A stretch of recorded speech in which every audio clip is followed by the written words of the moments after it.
기자의 눈길을 담는 중앙대학교 미디어센터 시사 프로그램 시선을 담다. 학내 언론사 중대신문과 UBS의 기자가 만나 사회문화의 시사 이슈를 중심으로 이야기를 나눕니다. 저는 오늘 시선을 담다 진행을 맡은 중대방송국 UBS 기자 이민지입니다.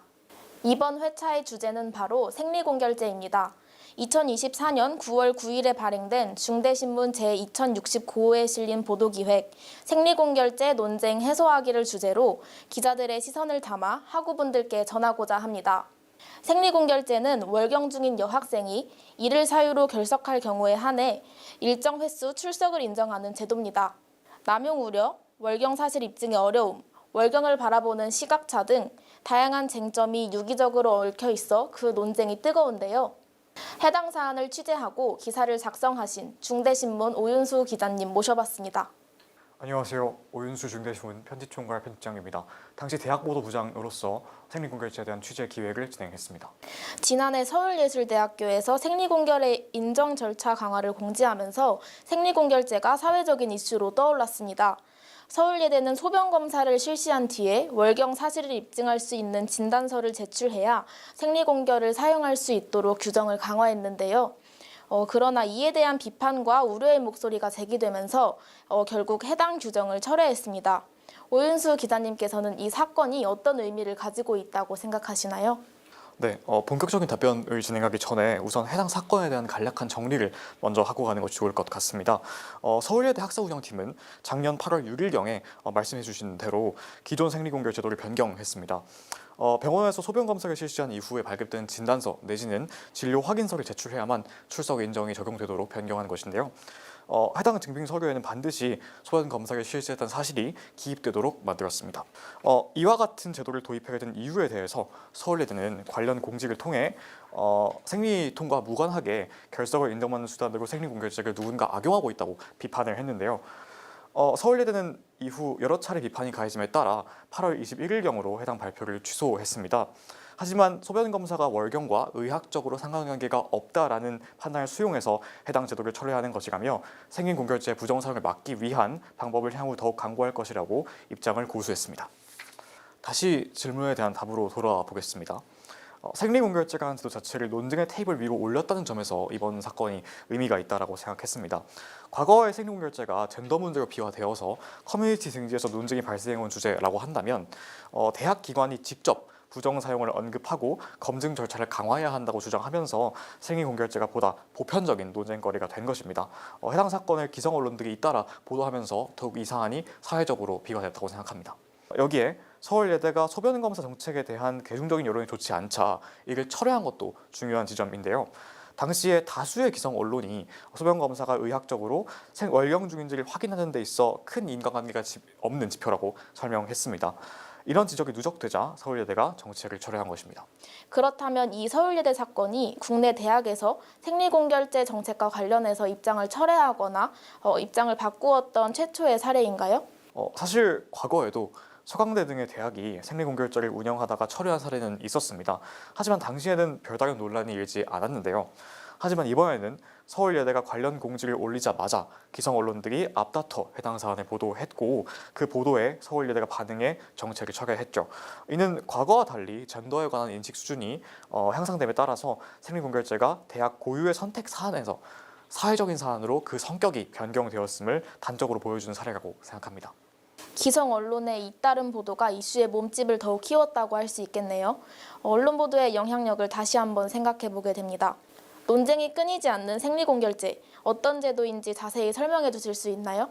생리공결제란 쉽게 말해서 월경 중인 여성이 이를 사유로 일정 횟수만큼 출석을 인정받을 수 있는 제도를 의미합니다.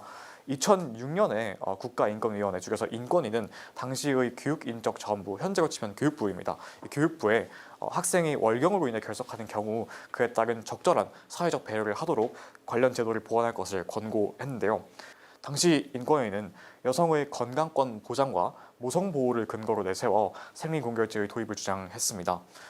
인권위는 월경으로 인한 결석을 병결 또는 기타 결석으로 처리하는 제도에 대해서 해당 제도에는 생리통을 개인적으로 참아야 하는 것 내지는 질병에 걸린 상태로 보는 인식이 전제되어 있다고 비판을 했는데요. 이때 건강이란 단순히 질병이 없거나 허약하지 않은 상태가 아니라 신체적, 정신적 및 사회적으로 완전하게 안녕한 상태임을 의미한다고 강조했습니다. 즉 건강권의 보장이라는 것은 사람들이 건강한 삶을 살 수 있도록 하는 사회 경제적인 여건, 환경을 조성함으로써 보장된다는 것입니다. 인권위는 모든 여성들이 생리통을 겪는 것은 아니나 적지 않은 수의 여학생들이 겪는 고통임에는 틀림이 없다라고 하면서 생리적 현상 중의 하나이자 의학적으로 원인을 제거하기 어려운 월경통에 따른 결석에 불이익을 주는 것은 여학생에 대한 인권 침해라고 설명했습니다. 해당 권고는 기본적으로는 중고등학교의 현행 제도를 문제제기하는 과정에서 등장한 것이었는데요. 하지만 그 범위는 대학까지 미쳤습니다. 당시 많은 대학이 생리공결제를 도입하지는 않았지만 본교를 포함해서 고려대, 서강대 등 일부 대학이 학칙을 개정해서 생리공결제를 허용했습니다. 현재 11개의 서울권 주요 대학 중에 생리공결제를 운영 중인 대학은 중앙대학교를 포함해서 총 9개교인데요. 사용 가능 횟수나 교수의 재량권, 제출 서류의 종류 같이 학교별로 차이는 있으나 대체적으로는 월 1회 내지는 학기당 몇 번 내에서 진단서 등의 검증 절차 없이 담당 교수의 확인을 받고 제도를 이용하는 식으로 운영됩니다.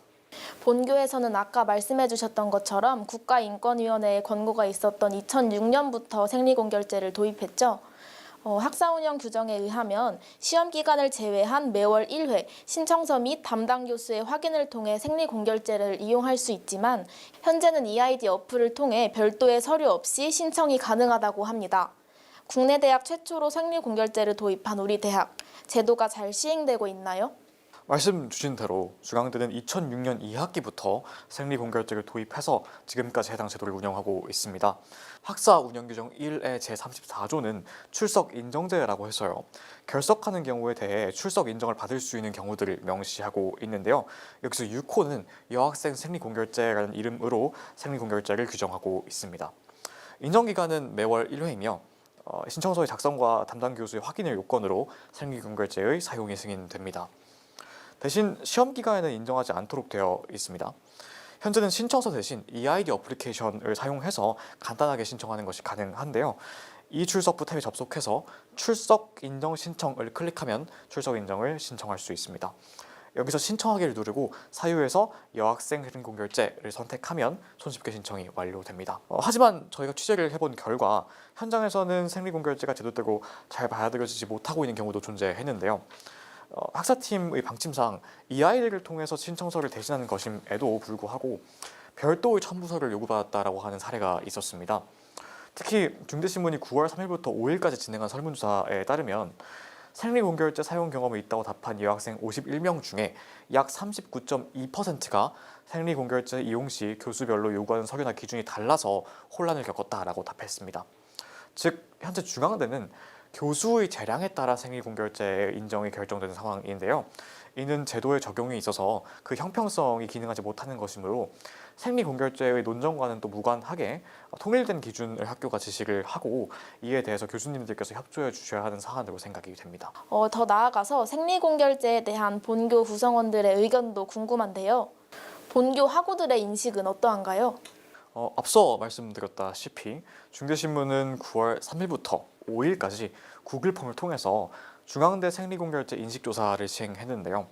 여기서 생리공결제에 대해서 어떻게 생각하는지에 대해 사용이 용이하도록 개편해야 한다. 그리고 현행대로 유지해야 한다. 검증 절차를 강화해야 한다. 폐지해야 한다의 4가지 층으로 나눠서 물었습니다. 그 결과 응답자 130명 중에 11명이 개편을, 43명이 유지를, 50명이 검증 강화를, 그리고 26명이 폐지를 주장하는 것으로 나타났습니다. 절반이 조금 넘는 학생들이 생리공결제를 폐지하거나 그 검증 절차를 강화해야 한다라고 주장한 셈이죠.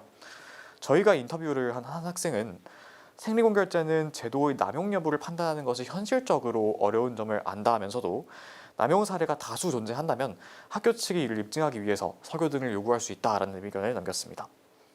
하지만 해당 자료에서 주목할 만한 점은 성별에 따라 제도의 찬반 여부의 차이가 있었다는 점입니다. 생리공결제를 유지해야 한다라고 하는 응답을 보면 응답자 43명 중에 38명이 여성이었습니다. 반면 검증 강화를 주장하는 응답에서는요, 응답자 50명 중에 30명이 남학생이었죠. 이렇게 제도 사용의 당사자인 여학생과 제도 사용에 따라 역차별이라고 느낄 소지가 있는 남학생 사이에 여론의 괴이가 있었던 점도 주목해야겠습니다. 성별에 따라 생리공결제에 대한 인식이 나뉘는 것으로 보아 젠더 갈등의 가능성도 배제할 수 없어 보입니다. 갈등이 심각한 사회 문제로 언급되고 있는 만큼 더욱 신중하게 접근해야 하는 사안이라고 생각합니다. 제시해 주신 인식조사 결과에 의하면 검증 절차를 강화해야 한다가 가장 높은 답변을 기록했습니다.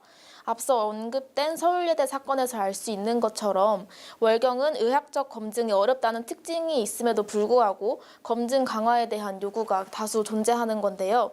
생리공결제의 폐지와 검증 강화, 이에 대해 어떻게 생각하시는지 궁금합니다.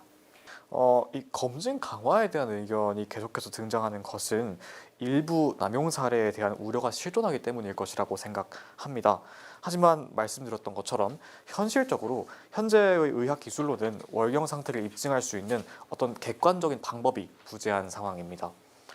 서울예대가 제시한 소변 검사의 경우에 검체가 오염되지 않게 채취했다면 월경 중인 여성이라고 하더라도 소변에서 혈액이 검출되지 않을 수가 있는 것이죠. 반대로 월경 중이 아니더라도 방광염 같은 부차적인 질병으로 인해서 소변에 혈액이 섞여들 가능성도 있습니다. 기술이 허용해주지 않는 상황에서 계속 검증을 요구하는 것은 결국 검증할 수 없기 때문에 생리공결제는 폐지되어야 한다라는 주장으로 발전할 수 있는 가능성을 내포하고 있다고 우려할 수 있겠습니다. 본교에서도 생리공결제에 대한 다양한 의견이 존재하고 앞서 서울예대의 규정 강화 공지가 사회적 이슈로 대두된 것처럼 이 제도에 관한 충분한 논의가 필요할 것으로 보입니다. 기사에서 언급된 것 같이 저 역시도 생리공결제에 대한 논의에 앞서 월경에 대한 이해와 양심이 선행되어야 한다고 생각하는데요. 오윤수 기자님께서는 생리공결제에 대한 담론이 어떠한 방향으로 흘러가야 한다고 보시나요? 이 취재를 하면서도 느꼈고 또 기사를 작성하면서도 느낀 이 생리공결제 논쟁의 본질은 결국 실존하는 고통에 대한 두 가지의 가치관의 충돌이라고 생각합니다. 여성의 월경을 의학적으로 검증해서 이를 서류화할 수 있는 제도는 애초에 아까 말씀드린 것처럼 과학기술의 한계로 마련될 수가 없습니다.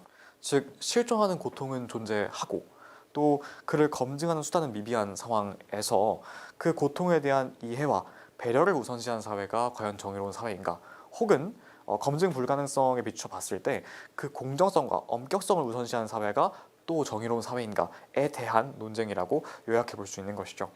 따라서 본질적으로 생리공결제에 대한 담론은 둘 중 어느 사회가 더 정의로운지에 대한 가치 논쟁이다라고 요약해 볼 수 있겠습니다. 제 생각에 향후의 담론은 일부의 어떤 성차별적이라거나 혐오적인 메시지를 배제하고 이러한 가치 충돌이라는 전제 위에서 진행되어야 할 것이라고 생각이 됩니다. 한 가지 제가 주목해야 한다라고 말씀드리고 싶은 점은 월경권은 세계보건기구와 국제연합이 승인하고 있는 여성의 핵심적인 권리에 해당한다는 것입니다. 근로기준법 제73조 또한 사용자는 여성 근로자가 청구할 경우에 월 1회의 생리휴가를 주어야 한다라고 명시하고 있죠. 이는 국제사회와 한국사회가 전자의 사회가 조금 더 정의롭다라고 판단하는 것이 아닐까 싶습니다. 모든 경우에 과도한 공정성의 잣대를 들이대면서 실존하는 고통이나 문제를 외면하는 것은 꼭 정답이라고 이야기할 수 없을지도 모릅니다. 같은 것은 같게 또 다른 것은 다르게 대우하는 것이 정의라고 이야기한 아리스토텔레스의 말처럼 여성이 생물학적으로 겪는 고유의 현상인 월경에 대해서 다른 것은 다르게 접근하는 태도가 필요하다고 생각이 됩니다. 오늘 중대신문 오윤수 기자님과 생리공결제를 주제로 이야기 나눠봤습니다. 저는 오랜 시간 동안 취재하신 주제에 대해서 깊이 있게 그러나 어렵지 않게 말씀해 주셔서 기획과 촬영을 하면서 저 또한 이 사안을 눈여겨볼 수 있었습니다. 오윤수 기자님도 소감 한 말씀 부탁드립니다. 첫 촬영이라 참 미숙한 점이 많았던 것 같습니다. 한 가지 강조드리고 싶은 점은 다시 말씀드리지만 단순히 이 생리공결제에 대한 찬성, 반대를 넘어서 실존하는 고통에 대해서 우리 사회가 어떻게 대응해야 할지에 대한 고민을 할 수 있는 기회가 되었으면 좋겠다는 바람입니다. 지금까지 기자의 눈길을 담는 중앙대학교 미디어센터 시사 프로그램 시선을 담다였습니다. 시청해주신 여러분 고맙습니다.